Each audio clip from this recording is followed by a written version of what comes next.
So my first ever Planet Coaster video was a concept for a potential roller coaster at Alton Towers, and I left a comment saying if this gets 30 likes I will do one for Thorpe Park.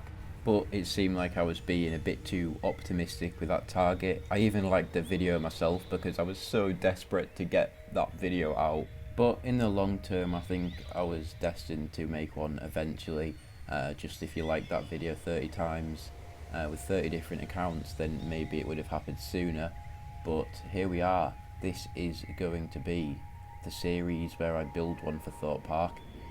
There's already another video out in the series and you're probably a bit confused with what's going on, so I'll explain that a little bit. A guy you've probably all heard of called DigitalDan has recently started this Thorpe Park Planet Coaster challenge where you build the next roller coaster for Thorpe Park. It's an absolutely brilliant idea and I can't wait to see everyone else's submissions to the challenge.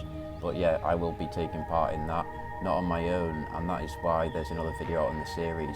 I'm working with Theme Park LB yet again. Obviously I'm working on him with Silverest Tecker, but I'm really excited to do this new series with him as well. This will be very short. It'll have the same amount of episodes as the Kianglong, the Alton Towers one. But yeah, so we will be giving you an overview of our entire work this video. So yeah, we're getting into it very quickly, but to check out the making of the coaster, go and check out Theme Park LB's video before you continue watching this. So the name of the coaster is Ekaradium, and I will shortly give you an overview of our entire project. So I am joined by Theme Park LB. Hello everyone.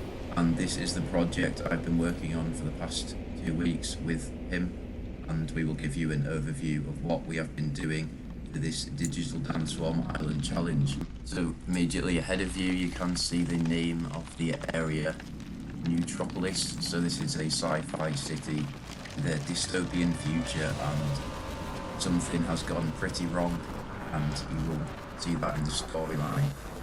But yeah, there's all these crystals everywhere, and these crystals are made from a newly found element called Ekaradium, and yeah, that is also the name of the roller coaster.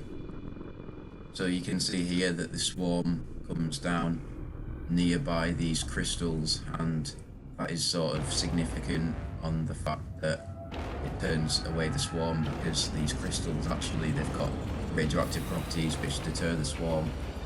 So they use this material to build a city, but they don't know the side effects of the material, and that's the theme. So would you like to tell us a bit about the seating area? Yeah, so if we go up to the right from the Neutropolis sign, you can see we have this beautiful seating area with some toilets in a big building, which has a very nice view of the Fury 10 around with the little wave 10 on top. So I think this is really nice because you get a really nice view of the lake, and you also get a nice view of the coaster from down here. So after the seating area, you can then come around to this bridge which has a water feature. This is also a very interactive part with the ride. You can see how it dives down here, comes under, goes over that building, and then back down between all of these crystals. And yeah, this is a bit of a destroyed building. You can see that there's been a water leak, and we're quite happy with how this looks. We've put some beams out the side of these concrete beams, and it looks like the building's then snapped off. And yeah, recycling bin for realism. So just a mini backstage area behind the toilet block. Again here, this is where the ride dives down yet again. It's very interactive with all the paths, and you can see that there's lots of broken buildings around. Yep. Right, so following on, you go down the other side of the bridge, and we come to the next lovely turnaround, which is the actual first turnaround on the roller coaster. But you follow this round, and it takes you down to an alley that takes you to the main street of like the place, Neutropolis. But we come to this lovely department store that's been all destroyed, and as you can see, it says some of the words have fallen off, but to make it look like graffiti, DJB Coasters has made the red letters for O and W, so it says depart now, which is kind of cool. So it should be department store, but it's now depart now because everyone's fleed from the mass destruction of their city by Ekaradium. So yeah, there's all of these modern buildings. We did duplicate these quite a bit. I was quite happy with the architecture, but I've just chopped off the different bits so that they look like different buildings, so that they are different sizes. You can see there's different heights there. And the ride does interact with these. It comes down through a little gap in that building, and then over here it goes over there. There's this cool little archway thing. It's almost a natural way of protecting guests from potential falling objects coming out of guest pockets on the ride. And Theme Park LP does that with lots of crystals, and it looks very good. So if we come down from where the buildings that DJ Precursors was talking about, we come down from there, on the right you can see this beautiful furniture store that has a lot of trashed plant pots and other furniture items, which adds a bit of diversity to the buildings, because you have these tall buildings, but then you also have this quite wide one with the balcony and things. And then following on from that, we come into the Central Plaza, which is the main area where Ekaradium, the entrances, which we have the beautiful Ekaradium sign that we made from beam pieces. We have the You Must Be This Tall to the ride, which was a TMTK item that I made. And we also have the test seat and the ride photos.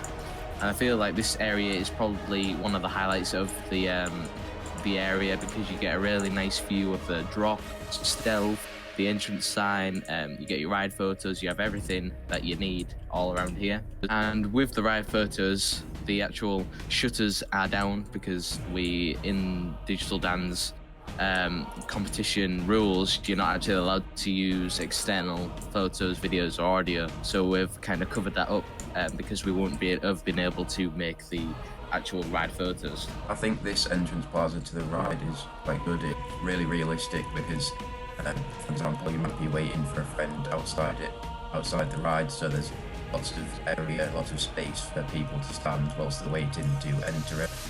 But now we'll enter the queue line itself, and you can see that there's these custom fences which are fairly generic. So yeah, there's some bins here as well. You can see some of the smaller crystals. So these ones will eventually grow bigger if you follow that storyline.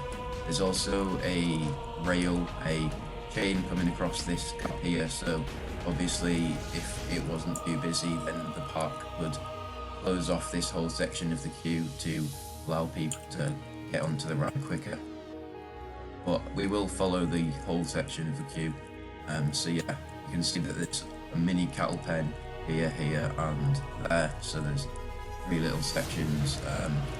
But yeah, and there is this police car which has a siren effect, which then, this siren goes off as the ride comes around. And there's a very intense helix there, and you can get a very good view of the first drop of the coaster. So as we leave the outdoor queue, you can see we get to this nice baggage hold area, which is very realistic, as we have the person taking your bag, giving you the wristband or whatever system they're using, and it's the same on the other side. We'll get to that later. You can see we've still got the crystals, the little mini crystals, and then we actually enter into the indoor queue. The first room inside this queue, almost the queue follows the feeling of a dark ride, so there's lots of different rooms that you see, so it creates an overall experience before you get on the ride. But yeah, it's just a classroom, and that might seem a bit strange, but in the end this adds to the storyline. So yes, like I said slightly earlier, Ekaradium is a new element that's been discovered, so there's this classroom in here learning about Ekaradium. So yeah, the teacher then points at it on the board, and everything seems pretty calm, but then later on through the queue you go into this next room. So this next scene of the little experience walkthrough is a science lab where this is like the previous, before the city is destroyed. They're testing on the actual crystals, and this is before they knew what damage it would occur. And so you can see we've got the Ekaradium symbol for the element and the radioactive sign, which is just to show that it is radioactive as well. And this is kind of like just to show that we didn't know exactly what the element did to people. So, yeah, this is the lab, and you can see still everything's quite tidy, but that will soon change as you progress later on through the queue line. And we've actually duplicated the rooms, as you'll see slightly later, so we've changed it so it feels like you've actually got progression. There's a little gap in here. This doesn't really follow the storyline very much, but it's just quite a nice item to use. There's just a laser scanner on some Ekaradium crystals. But if you move further on through here, you can now see the classroom again. You can see that has been changed. What was on the board has now changed. They've become more aware that there are dangers of Ekaradium, and yeah, it's irony in a way because the whole classroom's been absolutely destroyed. We actually counted specifically how many tables and chairs there were. The same number of chairs and tables in each room. In the night, these lights will flicker. You can't see that clearly at the moment.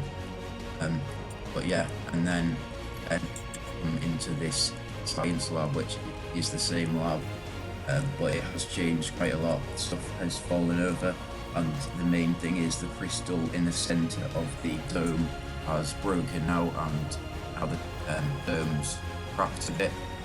There's a pipe which is fallen from its original place, and you can see some steam coming out. And one thing I like about this is that the steam covers the whole room, so it shows that it's escaped. As if we just go back into the old room, it's all inside the cage. So it makes it feel a bit more dangerous, and it'll sight guests up for the ride. And then you come down this next corridor, which is kind of just a filler, and then we get into the final kind of element, which is as you're cattle penning and then up these stairs, you have above you the queue interaction. So we have the net to obviously protect any falling items from the queue, but it has a really nice interaction. You have all the crystals growing up around you. This is kind of like the final bit before you get on the ride. It just shows like the progression and now how big the crystals are, and it's all like towering above you. And then every now and again the coaster flies by, and obviously with that the screams of all the people on it. So that really will build up the tension as you're about to like step around the corner and into the final cattle pen, which takes you into the station. We have this glass sheet, just so it kind of sections off this section from the actual station, and that also builds up the hype. And then you are actually in the station. The building itself, we've gone for some very modern architecture again. You can see this type of decor here, which you do see. I can't really describe what it's called, but you do see this in modern buildings a lot. We've left the station pretty clean, so there's not too much going on. It's quite empty, but it does feel very slick, and yeah, it gets the feel that we're going for. You can see here that the actual ride brake that comes in the game isn't there. We covered up and put a new one above it. You do see these cabs at Merlin parks more often. This one has a cab like this, as does the Smiler, and two different Merlin parks, Alton Towers and Thorpe Park. But yeah, we're really happy with the station. For realism as well, we've got some stairs here, so staff only. And then you come down the exit queue, which is a bit bare at the moment, but there's a couple final finishing touches we need to add in, which will just say like Depot 1, Depot 2, Depot 3 type of thing. But this is kind of like a generic queue next to the actual backstage area. We'll get onto that in a bit. But you kind of see this on Merlin rides, like after the ride's over, you get off, and there's not too much theming in the exits for most rides because you've done the experience now. There's not much to talk about really. And then you get to the end, and here's the other side of the baggage hold. So this is where the guy will take your wristband and he'll get your bag, and then you can be off. In here is a little bit bare. We haven't actually completed this. There's a couple of small details. In the night, there's a couple of bit more lighting to add. This video is out probably on the deadline. It's pre-recorded now. But don't worry, we will have hopefully added those details on by then. And yeah, the deadline should have already been. And yeah, tomorrow you will see a cinematic on Theme Park LP's channel, and I'll give you a POV and some really nice shots of the ride as an entirety. But yeah, now looking at the backstage area, one of the marking aspects from DigitalDan is the realism, and we've got a transfer track here. Theme Park LP built this and it looks really good. You can see that there's two different places for it to go. At the moment they are empty and there's no trains in there, and there's only one train on the track, so there would be one more ride usually, but we did have a problem with the operations of it. It kept stopping at the lift hill because of the block section way of it, so we just decided just to not have any more trains on the track. But yeah, the train does come overhead here, and then it goes down this little trench. So this is the backstage area that we were talking about earlier. You can get a couple of peeks over the fence, and there's some recycling bins as well. I tried to make it look as aesthetically pleasing as I could, so I've added a couple of bushes and shrubbery around, so that maybe park workers will be in a nicer environment. There's also a smaller backstage area on this other side. It's got the same trench again, and yeah, there's some fans on the roofs again for realism, and supported basically this whole ride. So yeah, you're now beginning to see the whole island. But yeah, Theme Park LP did these custom supports. There's also a chain lift which is custom a bit underneath, and then it will come down the drop here, which has a fully supported spine. And then it hits the first Airtime Hill, which is like Silver Star for first Airtime Hill. Gives some nice floater airtime, and then it dips down into this little shack, which we've explained before, has the camera flash in there also, so at night you get the nice flash. And then it flies, takes a bit of a banked turn to the left and into the first turnaround, which is kind of like an inversion. It'll feel like an inversion, but it's not actually inversion. Kind of like a Stengel dive, but quite steep. So you'll, it's quite snappy as well, so you get some nice forces on there, get flung out your seat, and then taken up into the next Airtime Hill. After this second Airtime Hill, we will go a bit through some bamboo, and then it will wrap around these buildings. And yeah, again, there'll probably be some quite nice forces here. But now we go into the very wacky outer bank turn. This loops over the entrance sign, also the archway which guests will walk through. And this will give lots of airtime. It'll be an amazing airtime moment. But then you are flipped back towards the left. There's lots of mist. You'll also get some cool water splashes possibly. That goes by the water feature, and then it wraps back around this toilet block and into the another wave turn. There's a wave turn over there, as we showed you in the queue. But yeah, this is similar to the treble clef on Fury 325, and although this is a much smaller version of Fury 325, we think this is quite good. It's a way of B&M to modernise their coaster built-in, so they can remain competitors with RMC, Coma and Intamin, who are now starting to build roller coasters inspired from RMC in a way. But yeah, talking about wave turns, you will come into this one here over the station, all over the queue, and there's a safety net, of course. But yeah, I was just following the train there back to here. This is a very intense helix, as you can see from the queue. Then you hop over this small bunny hill, and it comes past the police car, and from the guest being stood in the queue, this will then go off, and it actually sets on fire as the car comes round. And then of course there's the siren. So it comes over the queue again and dives down into this trench which I showed you earlier. And then it's the wave turn above the safety net and the queue underneath. I think this will provide some good head choppers, and that'll be a really fun part of the ride, a really good finale before you go into the mid-course brake run, which isn't really a mid-course brake run because it's pretty much the end of the ride. Ends the same way that Swarm does, slows down, and then a slow turn into the final brakes. That's pretty much the whole ride. I've added a couple of trees here just to make it look nice, but that's all that there is to see. I think that it fills out all the space really nicely. We've used the space off the Swarm Island to our advantage, as it was a small space, but I think it looks really full. There's not many blank areas at all. But yeah, I think it's just one of them areas that, because Thought Park hasn't had a coaster in a while, I thought that we both thought that it would be good for it to be highly themed, and we've done that, but not over the top to the point where it's like Disney Universal level theming. It's more like, say, something like Phantasialand's level of theming, and then we've also incorporated the backstage area, and so I think it looks really nice and full. But yeah. So that is now the end of the video. It has been a long one. We've had a lot to show you, so I really appreciate it if you've got to the end of the video. I apologise if the mic quality isn't too great. It's the first time we have filmed a video like this together, so yeah, I apologise for that, but I hope you have all enjoyed. Good luck to everybody else who's entering the competition, and remember to check out Theme Park LB's channel. Tomorrow there will be a cinematic of this all, so yeah, thanks for watching and I'll see you guys next time. Goodbye.